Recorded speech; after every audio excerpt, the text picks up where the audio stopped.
Come one, come all. You are now plugged into the Aux, your weekly source of hip-hop, rap music, and everything underground. Roll yourself up something potent, pour yourself a drink, get yourself comfortable. We finna chill.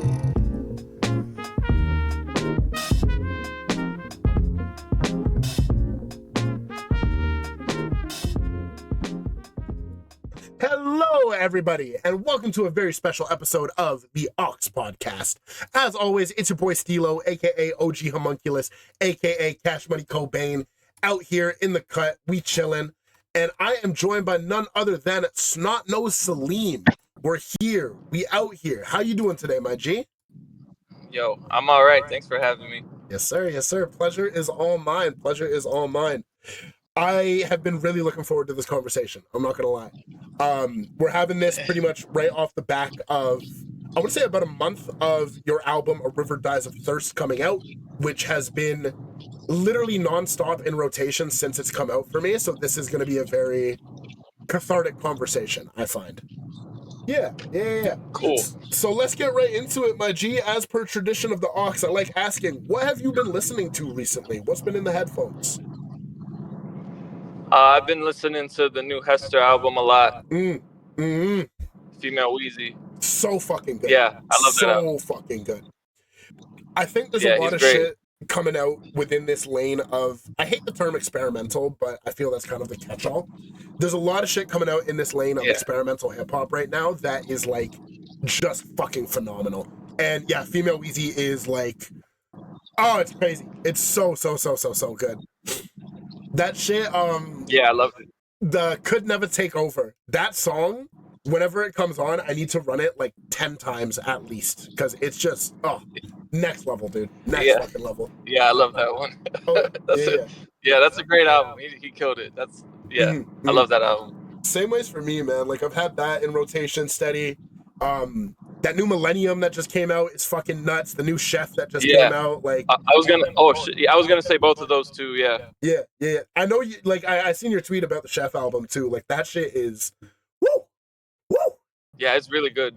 Oh yeah, I love the production, just like his flows. Yeah, everyone's killing it right now. Yeah, for real. It's crazy. So let's get right into it, because low-key I have a fuck ton of questions I wrote down. For anyone who is not tapped in, I just want you to give a little introduction. Who is SNOTNOZE SALEEM? What are you about? If you could describe the shit that you do like a little crash course, what would you let the people know? Well, I just I make rap music. Yes, sir. Hip hop music. Most of it is self-produced. And just I guess as far as the sound goes, my production is sample based, like almost exclusively. So it usually starts with the production. I just look for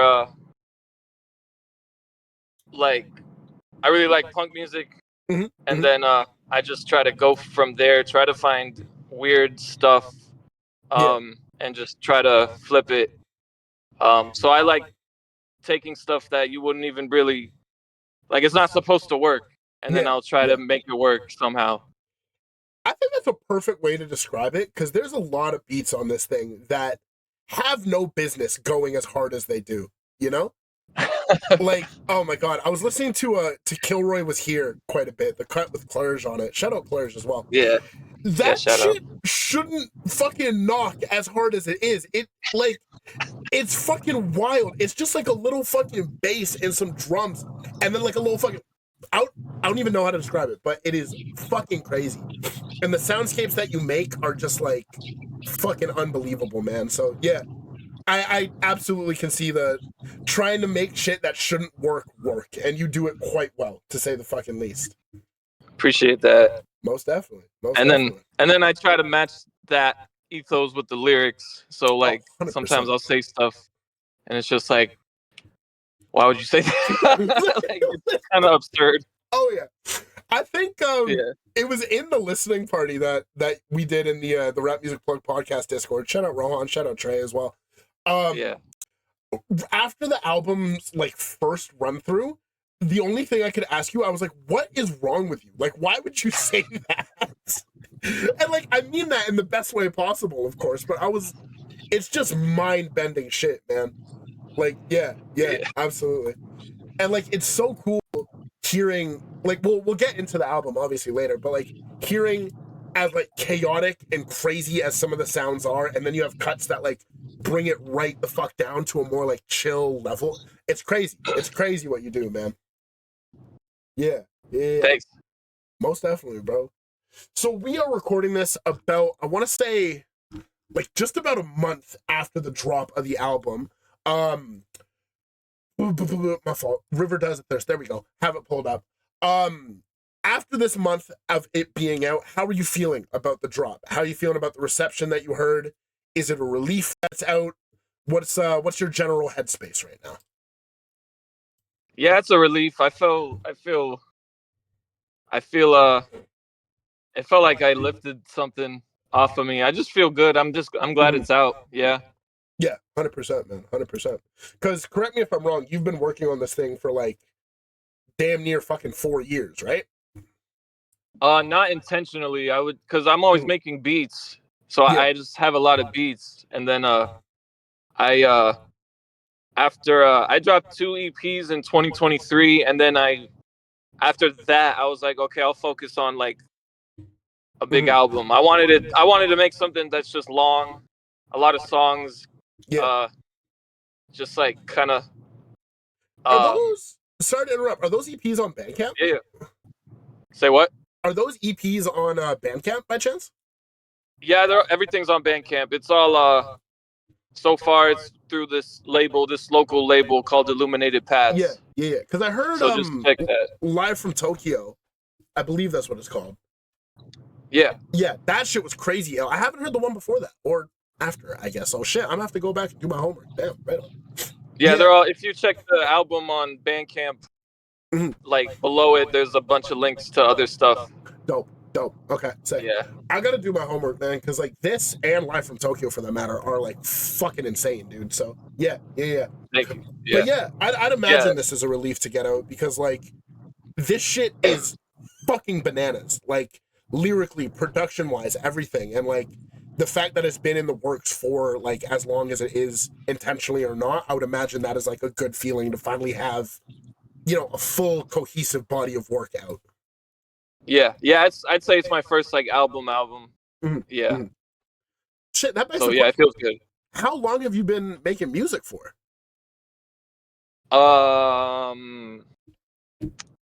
Like production and rapping. I mean, like I would write little raps in like high school. It wasn't like anything serious, but I think like when I first would like sit down, like, okay, I want to make music. I think it was like 2017. I started making beats. Right on. Okay. Cool. Yeah.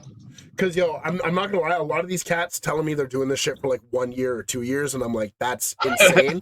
But I can tell, especially with this, like there is an ear that is working on it that is like very well experienced, Like I know a lot of the stuff going on, as chaotic as it sounds, I know every decision is intentional, especially with a few mixes. I find there's a lot of songs that like, there are moments where like, you can tell in the mix, like you want the vocals to be a little more present. You want like, your beat cuts here and there. And that kind of shit I know takes like an expert's ear, for lack of a better term.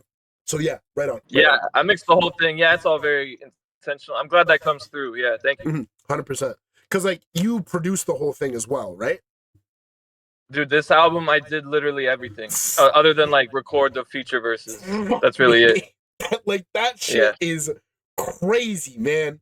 And like, like you really hear it come through. Like you really hear the vision come through of like what you're trying to do with this thing. Like sequencing, mixing, production, everything. Like everything has such a perfect place in this thing. Like I feel I'd be glazing a lot of my guests. Genuinely, this is one of my favorite albums this year, just from like the sheer intentionality of it and knowing how much like went into the process of it, Like it's fucking bananas, dude. It's fucking bananas. Yeah. Hell yeah. Thank you. Most definitely, bro. Most definitely. I guess getting... I don't mind a little glazing. It's all right. I think it's well-deserved, Like, I feel I'm a tangent guy. I'm gonna go on a little bit of a tangent. I feel a lot of the time, like in the underground community, we obviously need to elevate each other and push each other forward. We also need to be critical of each other, you know, where if there's shit that you hear that you fuck with and you think can be improved, that shit needs to be spoken on as well. You know what I mean? And like, back to the Glaze, I hear this and I can't think of anything that I would do different or anything that I think could take this to a next level. Like, this is damn near a perfect album for me, you know? Damn. Yeah, like, it's, dude, it's fucking crazy, man. Like, I feel I feel like the Glaze is a little crazy, but like, dude, I haven't been able to stop listening to this thing. At least 2 times a day, I go back to like, dude, the fucking run from Cloisters down to Kenny G Herbo is like fucking crazy, man. Like, it's crazy, dude. And then going into Organized Confusion, bro, I will be like, I work a corporate job, right? I can't be talking too crazy. I'd be walking around the office just like, deep fry my shit, sanctify my shit. And like, I'm saying it under my breath. And like, it's crazy, dude. It's so good, man. Yeah, like you really did something special. And for all the viewers of the Aux, all the listeners, anyone who hasn't heard this album, you're missing the fuck out. Like, this is something that you need to hear. It's 45 minutes. It's not that fucking long. Take that time out of your day, sit down with this record, get the fucking lyric doc, because you're like, the production is crazy and you're rapping your fucking ass off on this thing, dude. Like, oh my God. I think I said it was, you have, like, oh man. For that style of production, I think no other kind of rapping would fit. You know what I mean? Like, yeah. I do kind of hate to draw the comparison to yourself and Hester, but I think both of these, like Female Wheezy and this, kind of operate this in a similar kind of space. And neither of these records would hit the same if you guys were just like kind of phoning it in on the delivery. Like, you need that energy and you need that just like fucking, you know? Like, I feel. No, go ahead. If I was the motherfucker that Pomegranate was written about and I heard that, I would kill myself. Like, it's crazy. Good, that's what I'm going for. For sure. For fucking sure. Because, like, it's not only the writing, but the energy and the delivery that you serve this with is just fucking bananas, dude. Yeah. Sorry to cut you off. You were in the middle of saying something. Oh no, you were just talking about Hester. Yeah, no, I really feel that man's music. Yeah, he's dope. Yeah, 100%. I feel that shit. It's really, really cool. And I think with where the underground is right now, especially in terms of that sound, it is just such a sick space to be in. And it's so cool to hear this shit happen in real time. You know what I mean? And I think it's funny. Literally in 2 days, I'm going to sit down and interview Hester as well. So like, oh, nice. Cool. Yeah. The fact that you guys are like back to back to me just makes sense in my brain, you know? Yeah. We've already touched a little bit on the sonics of this thing, but the album itself is like this noisy, raw, chaotic, just fucking like forest fire of shit where it's like emotional, fucking heavy, but also like funny as fuck at times. And then it goes right back to like punching you in the gut.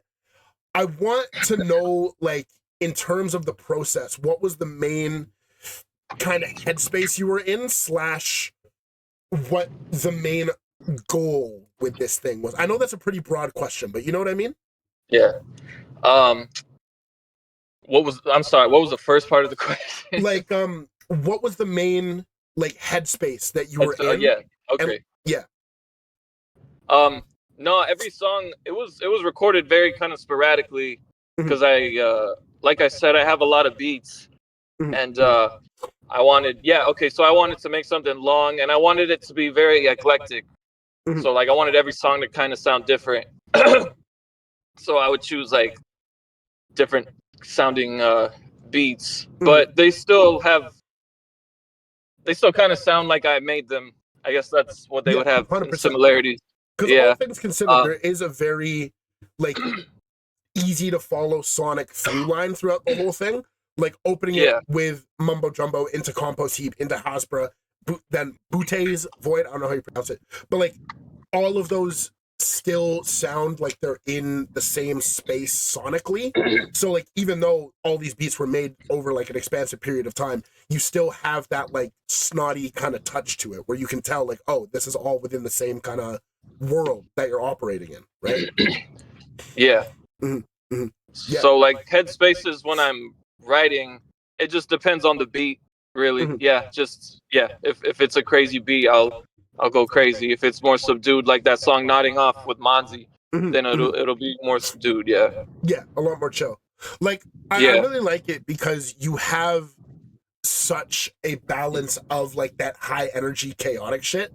Like even going from like the two tracks that I really like back to back is Rocket Science right into 500 Dunham, where Oh, yeah. Rocket Science has that like crazy bombastic energy, and then you hear the beat for 500 Dunham, and then it immediately sets the scene of like a more tranquil kind of space, and your delivery is a lot more like subdued and just chill, down to earth, you know? Like it's sick. It's sick. It's sick. I'd say one thing I was really curious about as well is the title, that a river dies of thirst. That in it of itself is kind of like a paradox, because you would imagine a river flowing water, how the fuck can it be thirsty, right? So I want to know what that title kind of means. It's lifted directly from this poetry book called "The River Dies of Thirst" by Mahmoud Darwish. He's a Palestinian poet. Right on. Mm-hmm. Yeah, so I just took the name of that book. I have the book; it's really nice. Yeah. So I kind of wanted it to kind of be like a poetry book in a way. That's why, like a poetry book, different from a novel. A novel, every page follows from the next, but a poetry book, every page is its own self-contained thing. Yeah. So I kind of wanted it to be like that with this one. Each song kind of sounds different, and it's about I sound different. The beat is different. I'm saying different things. My delivery is different. It's just kind of like that. Yeah. But you were asking what the title means. Well, like I said, I lifted it from the book, but I think in his context, I think it's most likely. I mean, it's probably about Palestine. Yeah. Absolutely. Yeah, but it could apply, just like it's poetry, so it could apply to a lot of things. Yeah. It really depends on who you're asking. Because that absolutely makes sense in the context of the genocide going on there right now. And like, yeah. Word, I didn't know that. That's crazy. Because, correct me if I'm wrong, even the visuals of 500 Dunham that you did was filmed in Palestine, right? Yeah, I filmed that like years ago when I visited. Yeah. Word, right? Are you Palestinian? Yeah. Type shit, bro. Liberation to your people, bro. Free Palestine till it's fucking backwards, my nigga. Like, yeah. Word, yeah. I feel that actually adds a lot of context to a lot of shit, too. Word, yeah. Yo, that's fucking crazy, dude. Yeah. I think for me, kind of what I got from A River Dies of Thirst is like, it feels like the times that we're living in as like, a young person experiencing like all of this shit at once. It does feel kind of paradoxical in the sense where it's like, we have all these blessings, this amazing shit that's going on while we're also living through like major historical events in real time, where like it sounds kind of corny, but like we kind of are all living paradoxes in a way. And I feel like a lot of the music that's come out this year is kind of just like a statement piece on where all of us are in life. Like, I don't know if you heard that the Ratman Gavin from earlier this year, where like that kind of shit, like scrolling through the doom, where like we are like, it's just fucking crazy times we live in, you know what I mean? Like, and literally, like we were saying earlier, there's a fucking genocide going on the other half of the world, and like motherfuckers over here are still concerned about like the Super Bowl and shit, and like it's a lot to wrestle with. And I think this album kind of invokes that feeling as well, where like, yes, we have fun, we enjoy life, we enjoy all that shit, but we also can't forget like, our roots and how wicked shit is, and we can't forget like the mission, Yeah. I mean, it's always been crazy times. It's always been real as fuck. Throughout all of history has been crazy times. It's fucking wild, man. Like I'm 24 years old, about to turn 25, and like the every year it just gets crazier, but it's been fucking crazy from the rip as well, you know? Yeah. Yeah. I had the idea for the cover, or not the cover. Well, yeah, the cover too, but the title for a long time. Yeah. Of, Very like long time. the child being killed, quite literally. Yeah. Right? That's that title, or the cover is an homage to this old jazz album. You ever heard of Peter Brotzman? I've heard the name. I'm Yeah, not too yeah. He familiar with has the an work, album though. called Machine Gun, and Word. it shows like a stencil of a soldier shooting a machine gun, and then but it's an homage to that. Yeah. Oh yeah, I see it right here. Yeah. Oh, that's crazy. Actually, that's stupid fucking hard. Yeah. Wild, dude. Wild. Right on. You seem like you said you like punk a lot. I was gonna say, like, I can tell musically you are not just like listening to just hip hop. I can tell you be listening to a lot of shit. Yeah. I'd safely say it's mostly hip hop. It's my favorite, but yeah, I try to listen to a lot of stuff, especially when I'm looking for, like, actively looking for samples. Absolutely. Yeah. You have to as a producer, right? Like you kind of always have to be looking for that shit, you know? Yeah, dude, I've listened to some weird shit. Oh, Joe, trust me, bro. Trust me. I there was an era in my life where I got really into Mongolian throat singing. And Hell yeah. like, dude, that shit was fucking crazy. And then I found this band called The Who. Everyone knows The Who, but like them motherfuckers just like doing their fucking metal shit. It was crazy. Whole fucking thing. Yeah. Getting back into the album a little bit. Lyrically, you touch on some like real heavy shit, like Black Struggle, which I interpreted it. I always look at shit through like an Afro lens. Homelessness, the weight of existence, the consequences of that, is, the ethics about all that shit. You're also doing it in like a really tongue-in-cheek way and like a really clever kind of humorous way at the same time. I want to know, in terms of like the writing process, is it intentional that you're like trying to balance all this crazy shit while also still being funny and like charming and that kind of thing? Yes. Yeah. I like memes. I'm influenced by memes. Quite shit posting as a coping mechanism, right? Like, yeah. 100%. Because I feel like you kind of have, like, I really like that title as well. And like, because that's kind of what you have to do, like you kind of, I feel if you let the doom and dread settle in, like you can't ignore it for one, but you can't let it take over, you have to balance the two of them, right? And I think the way you do that in the writing, like, oh fuck, there's a line that I really like. Hold on.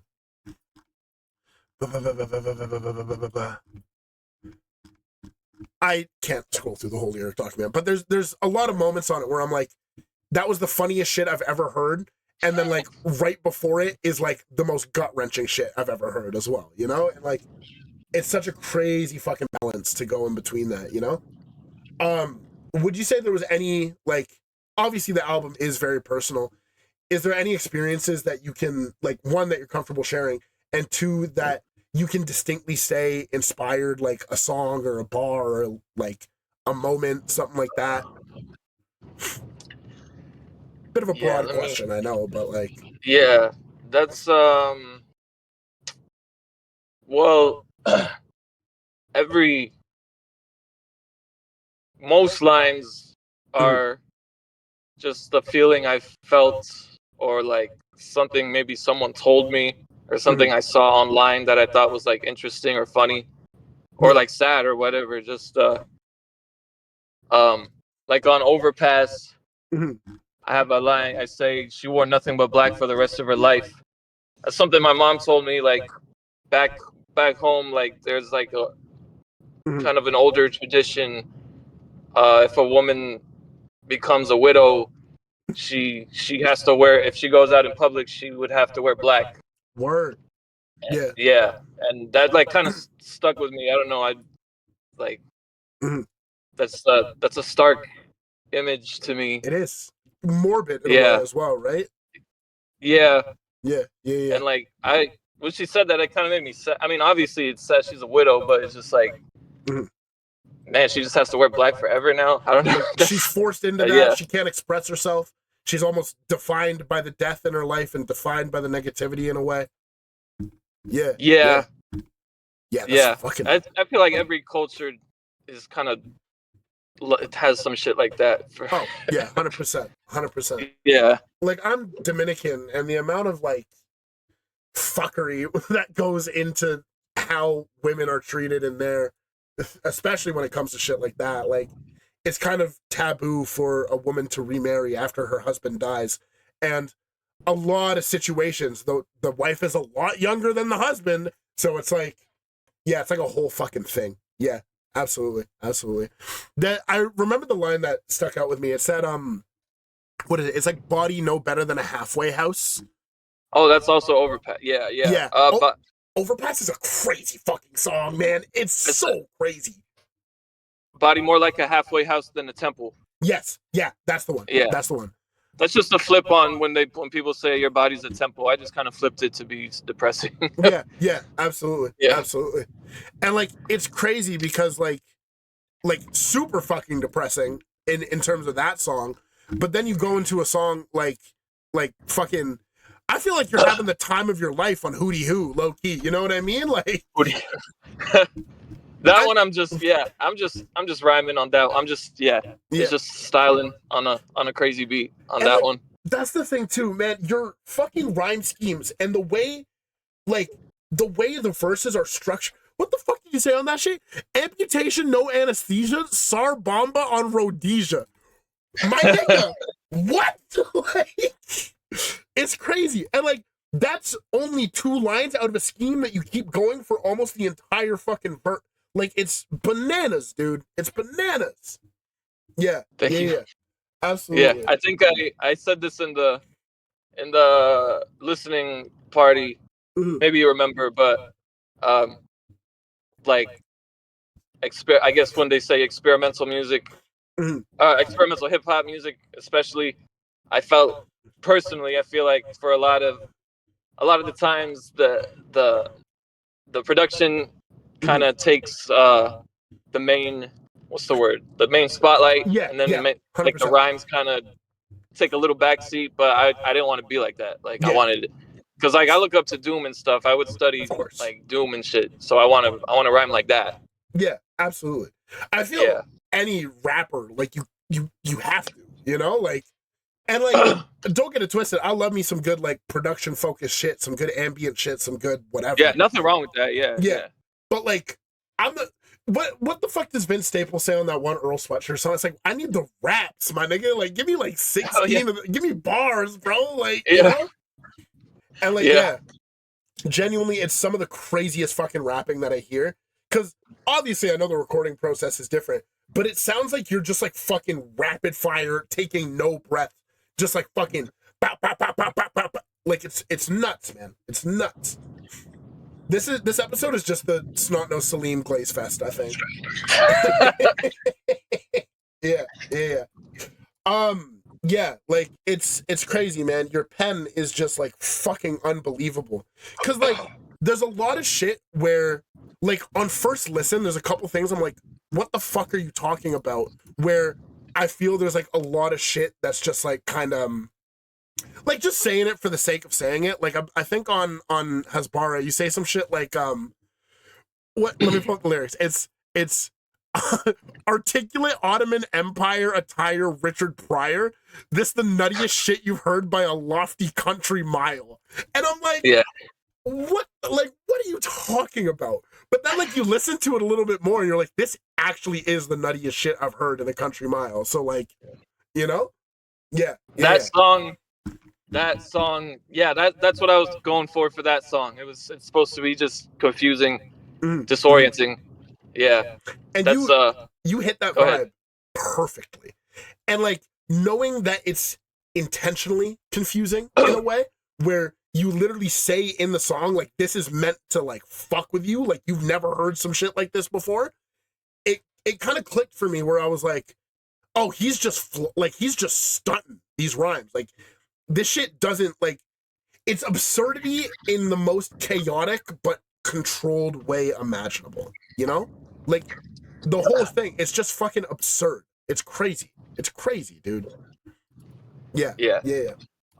Yeah, I'm just like on that song, I'm just kind of I don't know, satirizing is the word, but I'm gonna use it anyway. Just kind of satirizing language. Yeah. Yeah. Yeah. Just the whole, just the concept of language. You're Yeah. turning it into like a toy almost, like you're toying with it, you know? Yeah.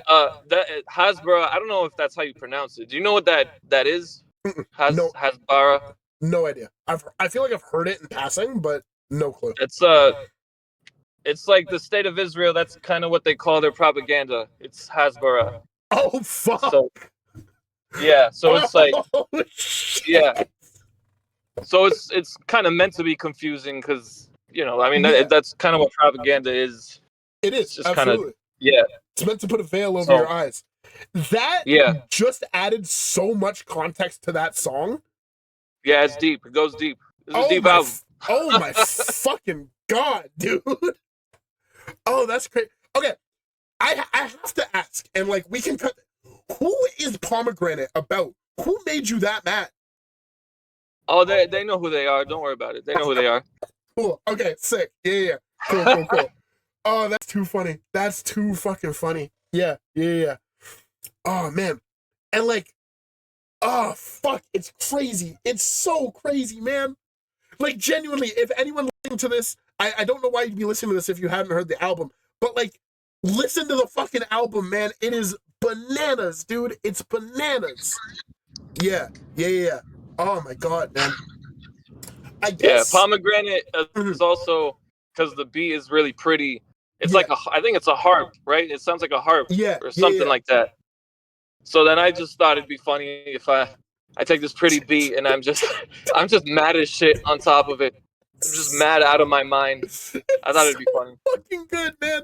There's like, you the type to get a documentary on Netflix. You the type to lick the cum out of a chef's kiss. Oh my god, man. There's some shit at one point where you're just like, you're fucking stupid, bozo, and I'm like, damn, like, yo.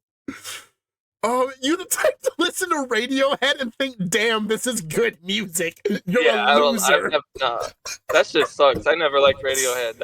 I don't. There's this image I really like of Danny Brown. It's like, man, who the fuck playing Radiohead? Nobody even bumps this shit. Yeah. Yeah, I'm happy to say I never had a Radiohead phase, and like I pride myself on that. Yeah, no, and I'm glad we were vindicated too, because their politics turned out to be shitty too. So I didn't like the music, and then now the politics suck. So I'm like, all right, good. Fuck them niggas. Yeah, 100%. Yeah. It's like the fucking image. It's like when the internet micro celebrity finally gives you a reason to hate them, and it's like, yeah. Fuck me, man. Oh, it's incredible. It's incredible. I guess getting into the production of this thing, I know the shit is very much so like sample oriented and sample, like entirely samples pretty much. Yeah. All of it is self-produced. I want to know, like, over the span of the few years that you were making this thing, was there any particular sound that you were looking towards, like any samples that you were particularly attracted to be like, oh, this is what I know is going to be, you know, this thing. Any like emotions you were pulling from when you were making these beats, or was it all just kind of like, fuck it, we ball, and just vibes? That was like 5 questions. No, it's sorry. No, you're good. I knew off the bat I wanted that mumbo jumbo beat to be the first one, because it's I wanted it to be it sets the tone pretty well. Yeah, quite an opening. That's what I was going for. And then I wanted the compost heap. Like, just when I had the beats, I was kind of doing the sequencing before I even had like lyrics. I'm like, all right, then it'll go into compost heap, just because it's so different. And then to show, like, even by the second song, like, all right, it's gonna be, you know, it's gonna be a journey. It's not all gonna sound like that first track. There's other songs that might sound like the first one, but they're not all. It's gonna go through all types of shit. Yeah. So. 100%. I don't know if that even answered a question. Did that? No, that answer anything? Absolutely. Because, like, okay, I think when you're making the thing. You knew what you were going for. You knew the sounds that you were going for. You wanted it to be bombastic and just crazy off rip. And then yeah, absolutely. Yeah. I'm never gonna ask you to sample snitch on yourself, but was there like a particular genre or space that you were operating in? Because a lot of this stuff sounds like it's cohesive sonically. So I would imagine the samples are pretty similar to that, or was it just from all over the place? No, it's all over the place. That the mumbo jumbo beat is like, I remember the band name, but I don't. I can send it to you if you're really interested. I've sent it to like Hester. Oh, right on. But it's Low like key, some please. It's like a noise album. Obviously, it sounds like a noise album from like the '80s, like some cassette that I just found online. Yeah. Are you able to And look at your phone right now? Say what? Are you able to look at your phone right now? Yeah, why? I'm gonna type some shit. Okay. Because low key, it's like I'm not gonna name names. Hold on. I see what. Yeah, I see you sent. No, I don't know what that is, but that sounds interesting. Fuck. I'll look it up. I'm gonna send you an album after this, which is like Yeah. It's fuck. Okay, dope. Japanese, yeah, hell yeah. Japanese people. I mean, I don't know if this is Oriental, but they make the best noise music. I can agree with that. Yeah. With the shit that I've like dabbled into, which all things considered is pretty surface level, it like Japanese niggas are just on a different fucking level. No, bro. I don't know what it is. They're the best at that. They're fucking, they kill it. I don't know what it is. There's this one cat that uses like fucking barcodes to make music and like a barcode scanner. I don't even know what the fuck that sounds crazy. It's not, like, let's say you're at like a fucking store, right? And the motherfucker like scans the shit like beep, like little fucking like barcode gun. He uses that to make music.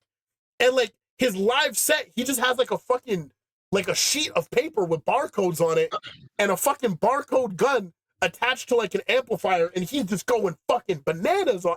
It's crazy. Damn. If I find that, I'll send that to you as well. That shit is crazy, dude. Yeah. In terms of, I'll get a little bit more into the features later, but in terms of production and features, did you know specifically you wanted, like, for example, Clerge on Kilroy, and then like Gavin on Cloisters, Monzi on Nodding Off, etc.? Did you have those MCs in mind when you were making these beats, or was it more so just like in the moment you were like, damn, Clerge would be dope on this? Yeah, it was the latter.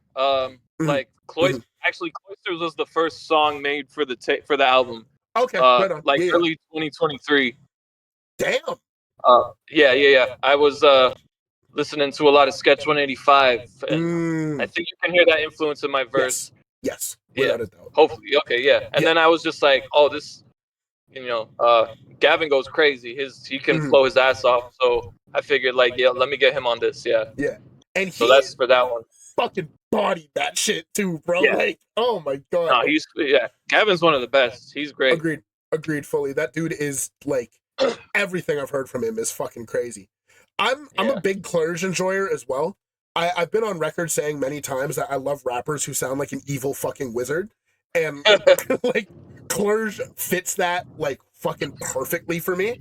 And I remember in the listening party, like hearing that beat and then seeing in the title featuring KLG, I was like, let's fucking go. Cause like, it fits so fucking perfectly. It's crazy, dude. And like, fucking Monzi on Nodding Off, like that fit perfectly. AGP on Rocket Science was like, fucking, like that shit was nuts, dude. So that makes a lot of sense that they were intentionally curated for that. Because I know a lot of cats with their features, like they're just like, yeah, fuck it. I wanted a verse from him. I just sent him a pack of beats and he chose that one. So okay, For the Clerge song, I didn't know I had that beat. I probably made that beat in like 2022. Yeah, I'm telling you, some of these beats have been there for a while.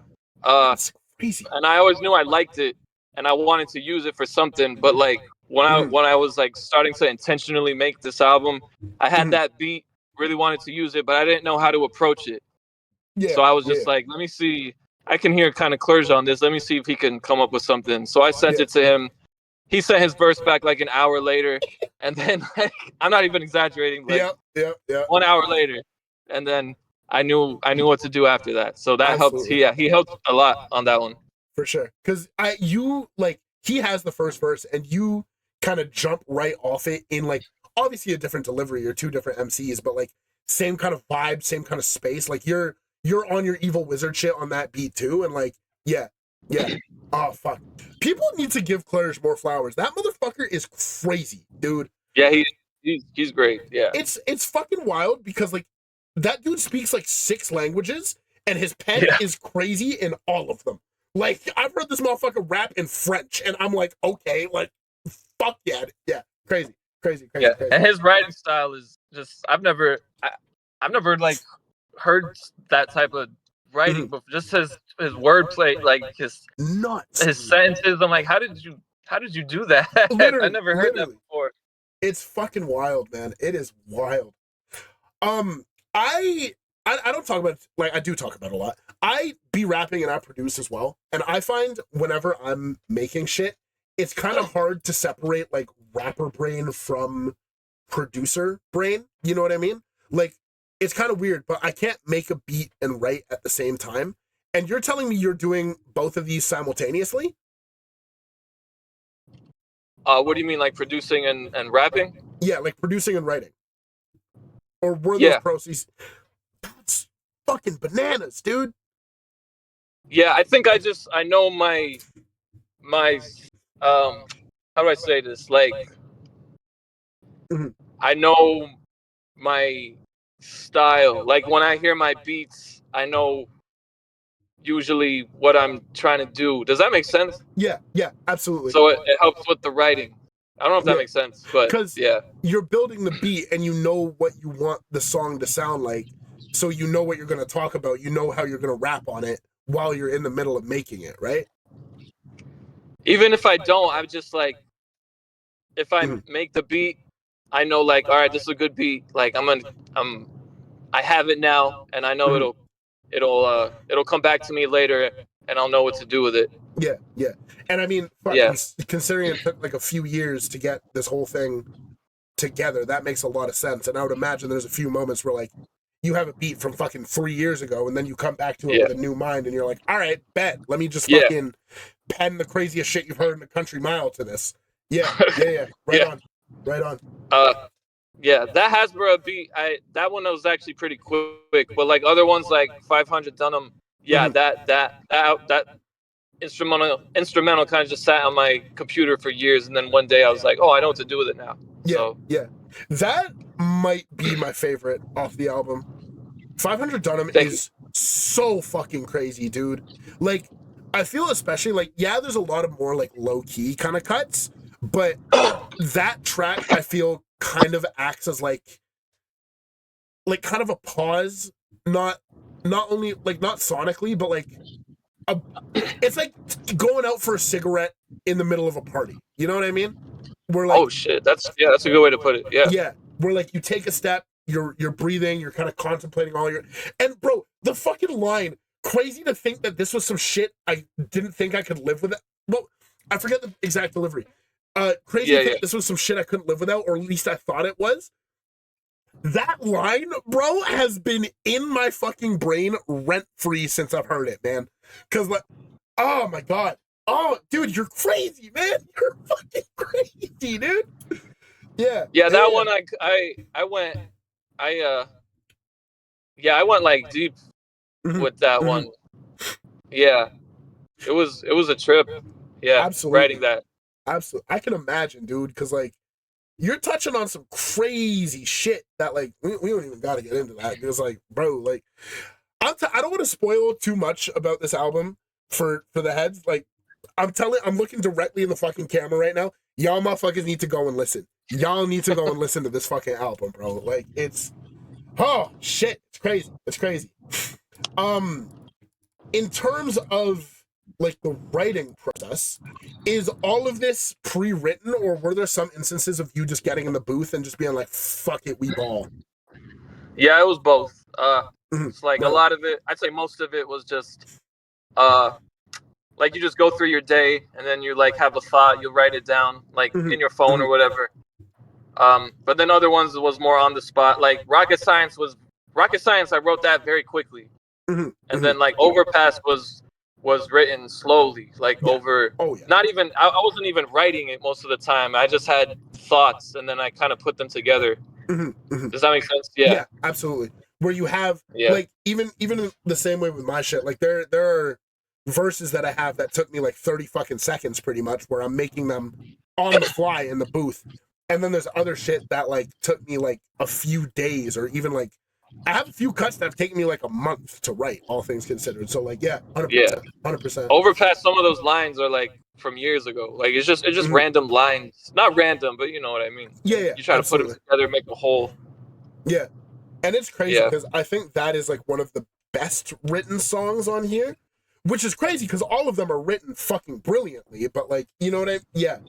Overpass is crazy. That dude, just that 3 fucking track of 500 Dunham Overpass Postcoital is fucking brilliant. It's fucking brilliant, man. Like, bro, this might be a perfect album for me. Like, it might, like, it's crazy, dude. Down to like the sequencing, the writing, like everything, man. It's we touched about it a little bit before, where like some verses are just kind of like stream of consciousness doing your thing, while a lot of other ones, like perfect example would be like Hasbara versus Overpass, where you have like just a stream of consciousness, fucking rapid fire, boom, boom, boom, and then there's other verses that are like a lot more slowed down, a lot more thought out is the wrong word, but a lot more like intentional in what you're saying, and like in the pauses as well. Was there a conscious effort to do that and to make sure that there was that distinction, or did it just kind of like naturally happen that way, where like obviously a song like Overpass is going to be a lot more thought out is the wrong word, but you know what I'm trying to say? I know what you mean. Yeah, I know what you mean. Yeah. Like no, it was both. Yeah, it was both. Yeah, it was intentional and just kind of natural, right? not intentional. Yeah, natural. Yeah. 100%. Like I wanted it to be varied, and then how that came out I would just let that however it comes out. That makes sense. Yeah, this whole thing, this might sound a little fucking crazy, but I mean it in like the utmost complimentary way, where the album kind of feels like not vomit per se, but a regurgitation of like your mind and your subconscious, where it's metaphorical vomit, I guess. You know what I mean? No, I like that. That's good. Yeah, I like that.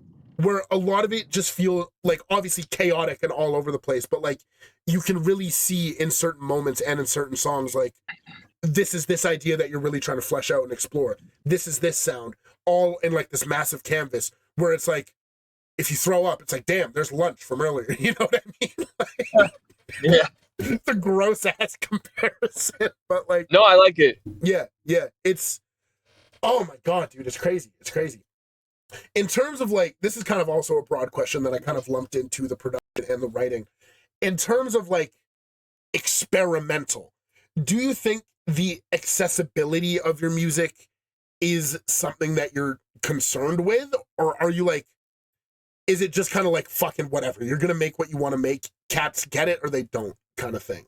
Because I feel a lot of people, or a lot in this scene at least, like there's obviously a lot of experimental shit, but I feel some of it, you can kind of tell that people are holding back in a way where this, I feel, especially opening with Mumbo Jumbo, is just like, you don't give a fuck if it's accessible or not. Is that I feel that. Is it a conscious effort to make it like as abrasive is the wrong word, but like as jarring as it is, or is it just kind of whatever to you? Well, I wanted it to be like, what's the word? I wanted it to be confounding, but I like that type of thing when something just makes me go like, what? Like a piece of art, and it's just like, huh? Yeah, because it absolutely makes me want to go back to it and kind of figure out why, right? Yeah. And that is perfect for this as well. Thank you. Yeah, I get what you mean. I kind of feel the same way. I do feel like, or I do hear like kind of some restraint sometimes. I mean, it's whatever. It's people express how they express themselves. Of course. But, and sometimes it's intentionally subdued, right? Like, I just talked to Chef about their most recent joint, and I asked them, I was like, there's a lot of cuts on here where, like, obviously you're doing your thing, you're in your bag, but like you're kind of holding back like delivery and like rapping wise. And they're like, yes, that was completely intentional, just because of like what they were trying to do with it. And like, I think that is like really fucking cool in its own way.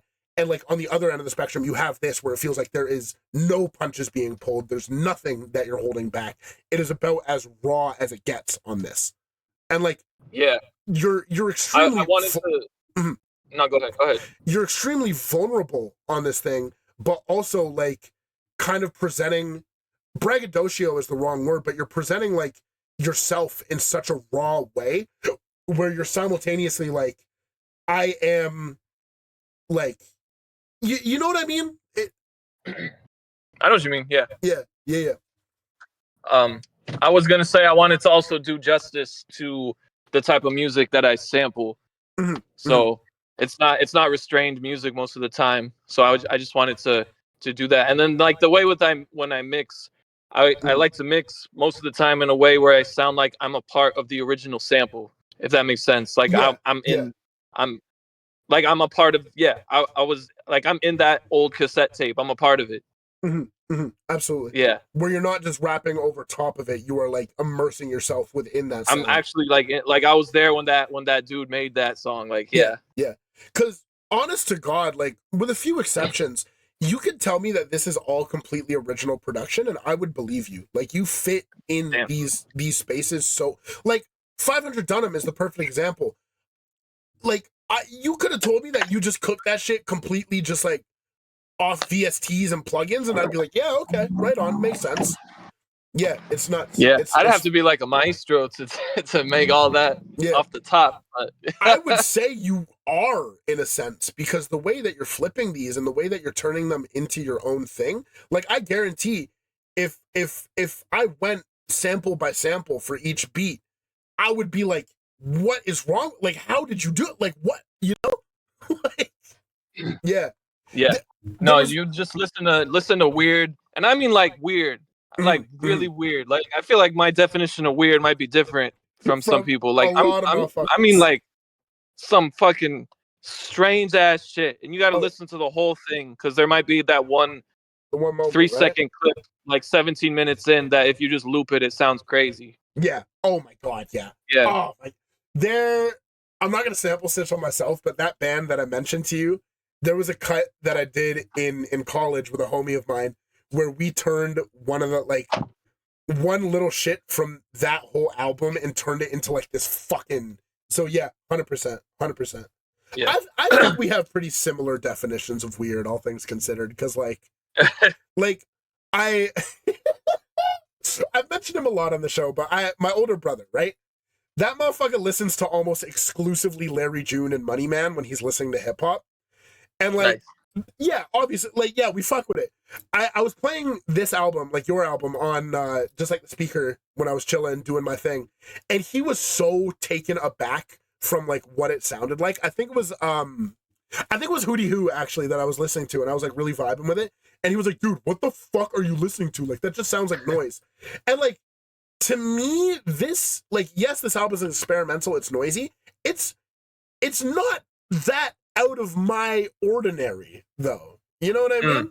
And like a lot of cats, I know if they listen to this shit, they're gonna be like a little taken aback from it. So like, yeah. It's right. It's funny. It's funny that definitions change that way, you know? Yeah. I guess we already kind of touched on the features about everyone being intentional and like, you know, I guess the question is like, did these connections happen just kind of naturally off the strength? Because this was the first I had heard of you, and like up until then, like I feel like I feel that might sound bad. I don't mean it in a bad way, but like I'd never heard of you up until this album, but you have features from people who like I rate really highly. Like, how did those connections happen? Just mostly, not even mostly. It's all through like Twitter and stuff. Mm-hmm. Yeah. Mm-hmm. Like crazy. Like Gavin's been on a few of my songs Mm-hmm. before this. He's cool. Yeah, he's dope. He has a and cut then Monty, off of Live from Tokyo, right? Say he has a cut. Gavin? Yeah, Gavin. Sorry. No, you might be thinking of the Claire J song. I 100% am. Yeah, 100%. Yeah, Kilroy. I played Kilroy. I love that song. Yeah, Kilroy. Crazy. But yeah, I just through Twitter, like, yeah, Gavin, Monzi's dope.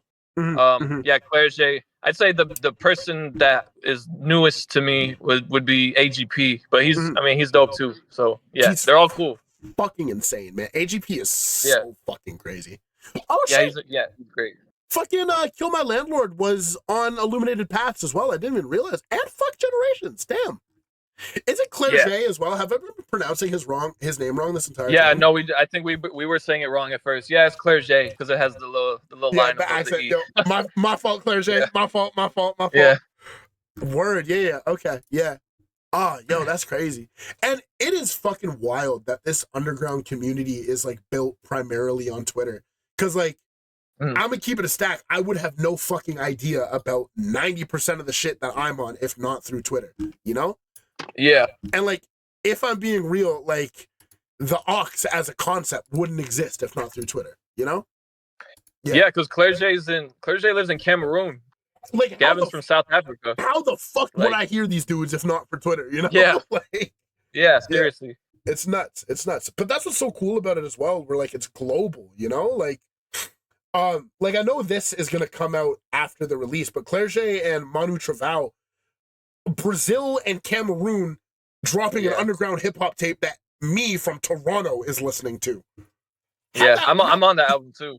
Oh shit! It's gonna be a good album. The feature, bro. Yeah. That song is crazy, man. yeah. It's nuts. It's fucking nuts, dude. I'm really looking forward to that thing. That thing is gonna be fucking crazy, me too. Dude. Yeah. Oh man. I guess, okay. I guess wrapping up, for lack of a better term, looking back on this album, this is like a very fucking broad question, but I always like asking it. Would you say that there's something that you learned about yourself musically and personally while making this? Yeah, that's a good question. I mentioned for 500 Dunham, I kind of went like deep in myself. Yeah, that was a weird thing writing that. I mean, it's up to interpretation. But like for that one, I was kind of envisioning like you go inside yourself and you'll find like something that you kind of forgot was even there. It's like all dusty and you're like, I completely forgot about this. I didn't know I had this in me, right? That sounds kind of esoteric, but yeah. No, 100% I know what you mean. 100% I know what you mean. Yeah. I can't get into it on the air, but there was a moment I was listening to it where, fuck it, I'm gonna get into it. I went through a pretty gnarly breakup recently, right? And in that relationship, I kind of lost a part of myself, which was kind of, I don't want to self-glaze, but like my charisma, the love that I try to every interaction with a stranger or someone I know, I try to lead it with love, right? And in that relationship, I feel I kind of lost that sense of myself. And it's one of those ones where listening to that song, I kind of realized like, damn, like especially the line where it's like crazy to think that this was something I thought I couldn't live without. I really thought I couldn't live without this relationship. But now that I'm back and found that part of myself again, I'm like, whoa, you know? And yeah. So 1,000,000% I know what you mean. Like 1,000,000 fucking percent. That that song is so fucking good, man. It's so fucking good. Yeah. Oh man. And yeah, like I can imagine, like obviously you leave it pretty open-ended, but I can imagine the shit that you were, you know, contemplating, thinking about in the middle of writing that. Like we don't even gotta get into it. Yeah, it was trippy. I usually don't remember writing songs actually, but I remember that one. Yeah, it was It was I don't even know how to describe. I don't know the word to use, but it was a trip. Surreal, I'd say. Yeah. Yeah. 100%. Yeah. 100%. And you tap into that like fucking perfectly, man. Like it is a surreal experience listening to that song. Yeah. Yeah. Yeah, Most I like definitely. surreal stuff. I could try to go for that. Absolutely. Absolutely. I mean, fuck, even just looking at like your profile picture / the picture that you sent me, I absolutely, man. Yeah. Yeah. That's a pretty little design. I love it. I love it. So you into like sacred geometry and that kind of shit? Define into it. Like done your research, keep it in mind in your day to day, for lack of a better term. I haven't really done research. I think it's cool. Word, right I could on, do more. Yeah. You've heard of the pattern and the flower of life, right? Yeah. I gotta send you some shit, actually. I gotta send you some shit. Yeah, send me whatever, yeah. Yeah. Cause yeah. I'm a trippy nigga myself, personally. I be on my bullshit. There was a lot of moments listening to this thing where I do a lot of my listening in like a meditative state, for lack of a better term. And like the imagery that this album brought out of my subconscious, bro, was like, bro, I was like pondering Metatron's cube to this shit. You know what I mean? Like nice. it's crazy, dude. It's crazy. That's it's dope. Crazy. Most definitely, man. Another kind of broad question. I'm just a broad question guy. If someone listened to this album front to back, what do you hope they walked away feeling or understanding / interpreting? Like if you were to hand this record to a stranger, what would you hope that they got from it? Well, I hope they feel that it went hard. Real as fuck, actually. Yeah. It's a rap album at the end of the day. Mm-hmm. Yeah. Were you gonna say something? I was gonna say, can confirm that it goes fucking bananas. Oh. Thanks. Yeah. Let me see. Like, yeah, I love hip hop music, rap music. I'd say it's easily the best genre, just because it's like every genre. Yes. You can make anything into a beat. Absolutely. I try to like really stretch that. That belief. Yeah. Because like you could really make anything into a beat. What business do you have rapping on Kilroy Was Here? You know what? Yeah. Like, yeah. Yeah, that's exactly what I want to elicit. Like, what business you have? When I this? uploaded the rocket science visuals, someone commented like, "What the fuck is this sample?" yeah. I love that. I think that's what I'm going for. It's perfect, man. It's perfect. And like, I saw a little bit of discourse around that clip, and the only response I could have is like, you just don't get it. Like, you just don't get it, dude. Like, yeah. Like, for me, I think if you're a fan of rap music as a whole, this album should invoke like something within you that like this is hip hop. Like this is what it's about. Yeah. You know? Yeah, it's crazy. Oh fuck, there was something I was gonna say, but I forgot. Yeah. Me too. I was just about to say something. I forgot what it was. I mean, fuck, we have been going for like an hour, all things considered. Yeah. Because, dude, like, fuck me, man. Like, I know there's gonna be heads that I recommend this to who don't really listen to experimental shit, but I have a feeling this album is like a perfect segue to kind of get into that kind of stuff. Because, like, yeah, if you're a fan of hip hop, you can disregard the beat completely and just listen to the raps and be like, damn, this nigga's rapping his ass off, you know? Yeah. I think I remember what I was gonna say. The term experimental hip hop. I think the whole genre is just experimental. It's kind of a weird genre when you think about it. Absolutely.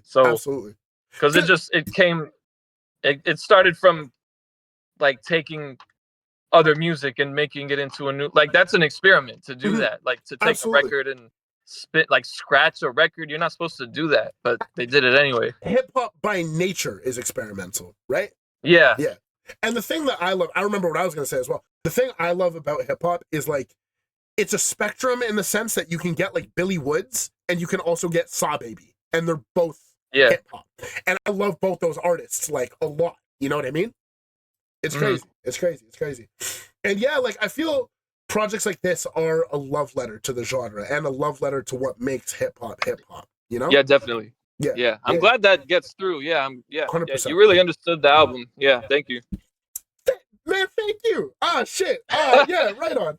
Yeah. I'm telling you, man, like I listened to this thing.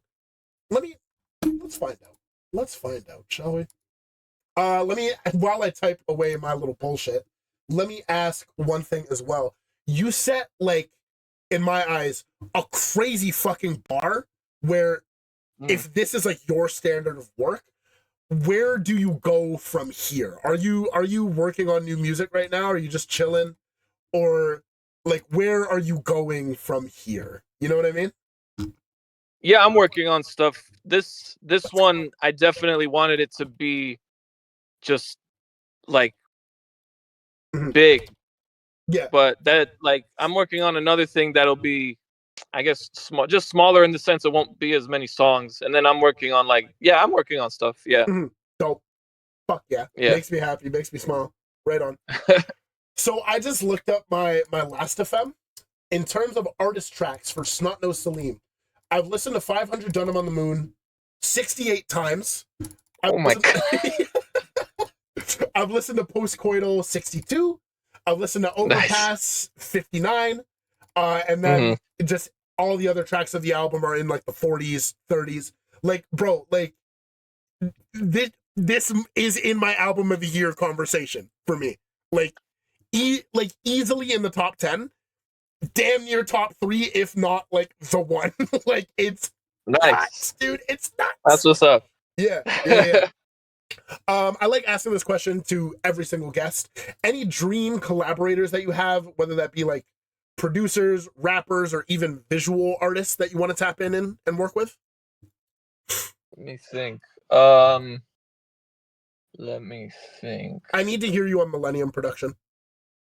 That'd be cool. Yeah, I want to do that. I'm down for that. Like, Millennium, PTY, Amalgama, and Big Slug. Yeah. Those are like my 4 core in terms of like experimental hip hop. I need to hear you on some of their production. Like, yeah.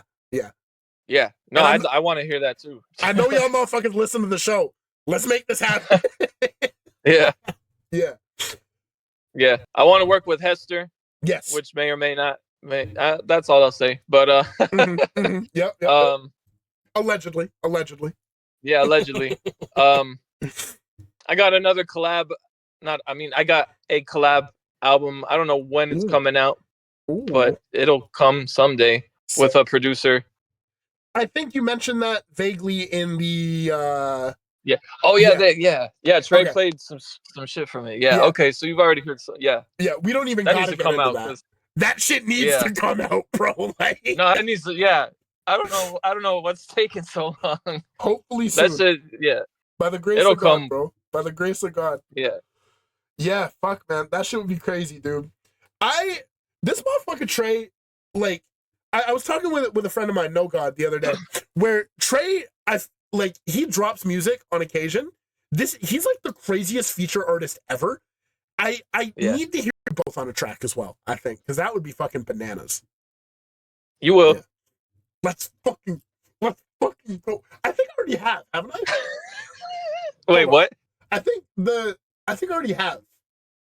You did. Yeah, okay, you did. Yes, 100% I did. I need to go back and fucking steal that MP3 file.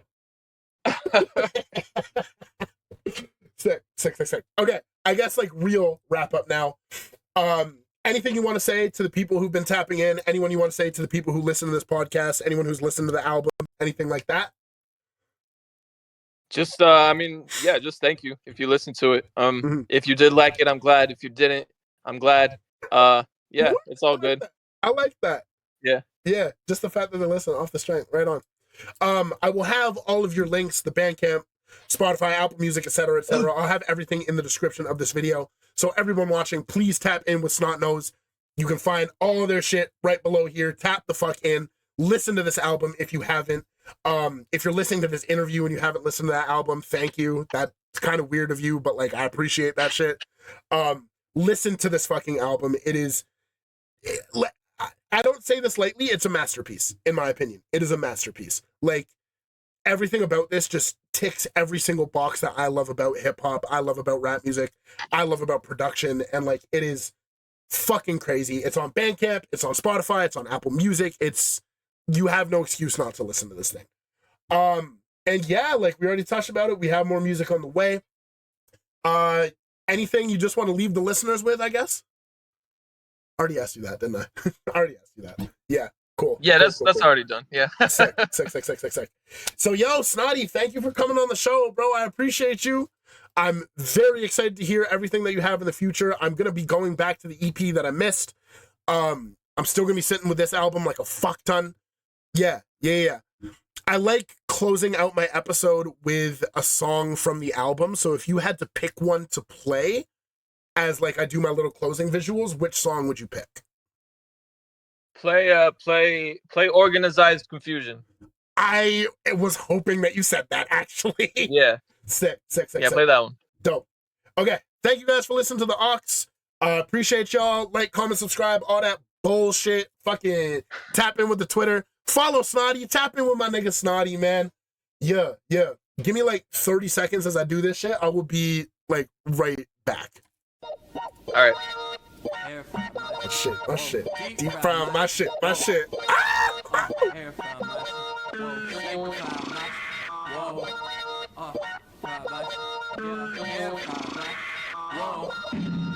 Deep fry my shit, air fry my shit, sanctify my shit, whoa, rectify my shit, antonyms on Vicodin, skin in the gritch, yeah, rectal exam, recession estate, boy toy took Zeddy on a date, you don't understand, doom scrolling in an unmarked van, smash the windows, jelly roll, herringbone, evangelical, every man, whoa.